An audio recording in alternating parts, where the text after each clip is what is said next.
Well, howdy folks, and welcome back to your home port. I'm Harbour Master Hugh, and I've got the lowdown on His Majesty's Australian ship, Perth, the Tier 6 premium light cruiser of the Australian Navy during World War II. Originally named HMS Amphion and based on the British Leander class light cruiser, the modified Leander class was a group of 3 ships built for the Royal Navy before World War II.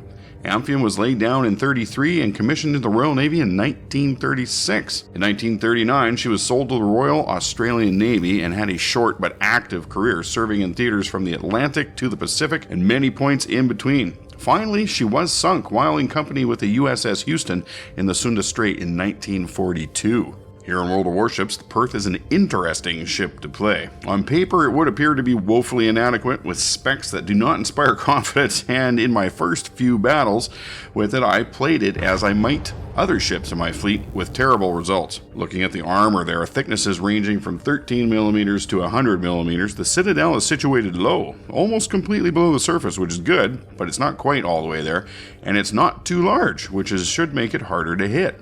Armor belt's 100mm, which isn't too bad for a light cruiser, but that's where the fun really stops. Main gun batteries, they have no more than 25mm anywhere, and they are not part of the Citadel, making them easy to knock out. Auxiliary room armor does add another small strip of 100mm armor above the belt line, and other areas ranging from 13 to 32mm. Superstructure armor is 10mm, while fore and aft areas are only protected by 13mm of armor. So as you can see, the armor of this ship cannot be relied upon for protection. Now, in all fairness, this ship was designed basically for patrolling areas and convoy escort.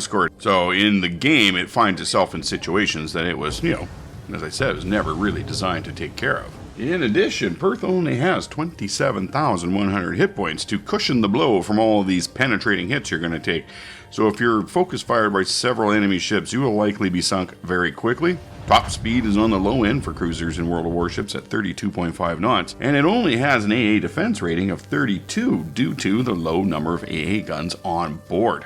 Turning radius of 640 meters is a little large, and a rudder shift time of 7.6 seconds is not too bad. Perth is not heavily armed either, with 8 152mm guns for the main battery and 8 102mm guns as secondary armament. Reload time on the main guns is 7.9 seconds, which is alright, but the 20.6 second turret rotation is not excellent for a ship of this stature, let's call it. Neither is the 12.8 kilometer range of the main guns. It's pretty short. It's hard to engage people safely when your guns only fire that far.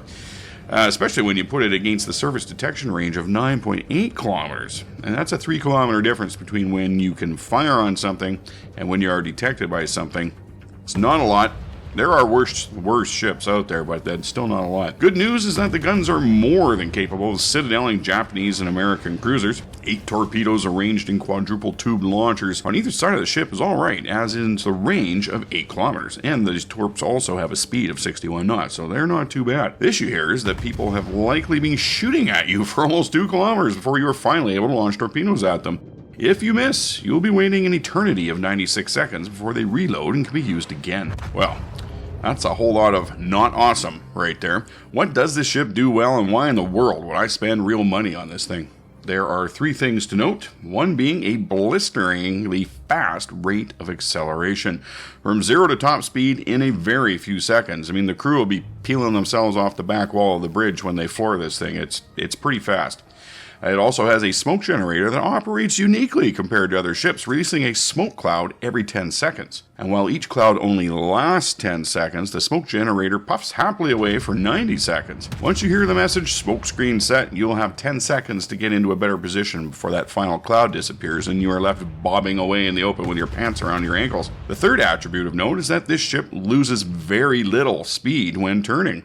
Full speed hard over turns only lose about a couple of knots, whereas many other ships lose a lot of speed when maneuvering. This really helps dodging incoming fire and torpedoes, believe me. How the heck do you play this ship effectively? Well, in my own experience, I've been using it to aggressively take over capture zones. Just as I enter the zone, I pop smoke and cruise along between 8 and 12 knots to keep inside my smoke and basically sail around the cap until it's ours, and then I hightail it out of there. I also cruise around the periphery of close-in battles with my spotter plane in the air to work with the short-range artillery, take shots of opportunity against the Reds. If you get caught out in a bad position, being able to accelerate to top speed very quickly allows you to vary your speed rapidly, and when you combine that with the ability to make hard turns without losing your speed, you can often make a getaway from those sticky situations. If you can't get away cleanly and are forced into close quarters combat with other cruisers and destroyers, the Perth can hold its own, being able to penetrate and citadel Japanese American cruisers with ease. You're going to take a beating as well, though, and victory will come down to the captain, who has a better command of his ship. Well, folks, there you have it. That's the Tier 6 Premium Light Cruiser HMAS Perth. This is a challenging ship to survive a battle in, let alone do well in, but it will force you to be creative in how you exploit its strengths and not expose its weaknesses. I actually started to do a little bit better in this ship when I started to think of it as a big destroyer, although be it a little bit slower, a little less maneuverable, but just as fragile. Well, folks, there you have it. If you enjoyed this video, please leave a like down below. If you really enjoyed this video, hit the subscribe button. Let me know in the comments. As well, be sure to visit my social media pages, both on Facebook and Twitter. This is where I post info that, well, not belonging in a video, it's worth taking a look at. Links to all things in the video description. Alright folks, thanks very much for stopping by and watching. I'll catch you next time.